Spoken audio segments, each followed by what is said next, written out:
कल्पना कीजिए 1936 जर्मनी का Olympic stadium, हजारों दर्शकों का शोर, मैदान पर भारतीय टीम और बीच में एक खिलाड़ी जिसकी स्टिक से बॉल मानो चिपक गई हो। यह थे मेजर ध्यानचंद, वो जादूगर जिन्होंने हॉकी की दुनिया बदल दी। जय हिंद साथियों, करियर मेधावी के प्लेटफॉर्म पर मैं विजय आपका स्वागत करता हूं, जहां हम देश की सुरक्षा, विदेश नीति, अर्थव्यवस्था, भू राजनीति और आम जनता से जुड़ी हर खबर को आसान भाषा में समझाते हैं। 29 अगस्त 1905 को इलाहाबाद में जन्मे ध्यान सिंह का बचपन में रुझान कुश्ती की तरफ था, लेकिन किस्मत उन्हें हॉकी के मैदान तक ले आई। उनके पिता खुद भी हॉकी के शानदार खिलाड़ी थे। 16 साल की उम्र में ध्यान सिंह सेना में भर्ती हो जाते हैं। साल 1922 से 1926 तक वे आर्मी हॉकी टूर्नामेंट्स में शानदार प्रदर्शन कर रहे।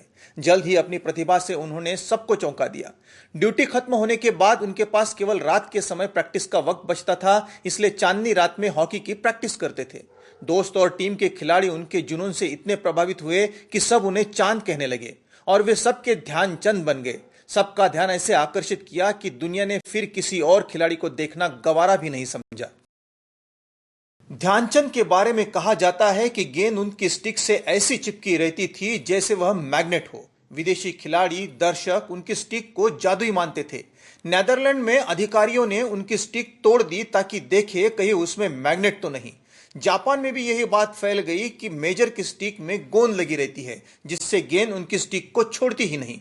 वहां भी उन्हें स्टिक की चेकिंग की अग्नि परीक्षा से गुजरना पड़ा। उन्हें स्टिक बदलकर भी दी जाती थी, मगर जल्द ही दुनिया जान गई जादू गेंद या स्टिक में नहीं, ध्यानचंद की रगों में दौड़ता है।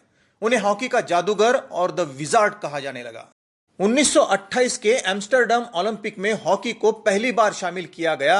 ध्यानचंद ने 14 गोल ठोक दिए। दुनिया भर के अखबारों ने लिखा, यह हॉकी नहीं जादू है। 1932 ओलंपिक में इतिहास ने अपने आप को बस दोहराया नहीं, बल्कि और खिलाकर सजाकर दोहराया। भारत बनाम अमेरिका स्कोर था 24-1। जापान के विरुद्ध 11-1। इन 35 में से 25 गोल ध्यानचंद और उनके भाई रूप सिंह ने मिलकर किए, इसलिए दोनों को हॉकी ट्विंस कहा जाता है। जब कभी ध्यानचंद गोल नहीं कर पाते तो लोग शक इनके खेलने पर नहीं, मैदान पर करते। हुआ भी कुछ ऐसा ही था। एक मैच में गोल ना होने पर उन्होंने अधिकारी से गोल पोस्ट का नाप पूछा। अधिकारी को हंसी आ गई, मगर जब ध्यानचंद जी ने जिद की तो गोल पोस्ट को मापा गया। गोल पोस्ट सच में छोटा था, यानी जादू सिर्फ स्टिक में नहीं, नजर में भी था। 14 अगस्त 1936 जर्मनी के बर्लिन शहर में भारत बनाम जर्मनी ओलंपिक का फाइनल मैच होना था, मगर तेज बारिश के चलते मैच 15 अगस्त को खेला गया। बीते दिन बारिश की वजह से मैदान गीला था और भारतीय खिलाड़ियों के पास रबर के जूते। कप्तान ध्यानचंद ने जाना कि फिसलन के कारण खेल में वो कंट्रोल नहीं बना पा रहे। अगले हाफ में बिना जूतों के ध्यानचंद मैदान पर थे और फिर जो तूफान आया, भारत ने जर्मनी को फाइनल में 8-1 से रौंद डाला। केवल जर्मनी ही महान है और जर्मनी के खिलाड़ियों जैसी प्रतिभा किसी देश के खिलाड़ियों में नहीं, ऐसा मानने वाला हिटलर भी उनके आगे नतमस्तक था। ध्यानचंद के खेल से प्रभावित होकर एडल्फ हिटलर ने उन्हें मिलने के लिए बुलाया। हिटलर की क्रूरता के किस्से ध्यानचंद ने सुन रखे थे, इसलिए आमंत्रण को लेकर ध्यानचंद जरा शाशंकित थे। मगर जब मिलने गए तो हिटलर ने उनका ससम्मान स्वागत किया। बातों बातों में हिटलर ने उन्हें जर्मन सेना का उच्च पद और नागरिकता देने का प्रस्ताव रखा, लेकिन ध्यानचंद ने देश का सम्मान उनके लिए सबसे ऊपर है कहकर विनम्रता से प्रस्ताव नकार दिया।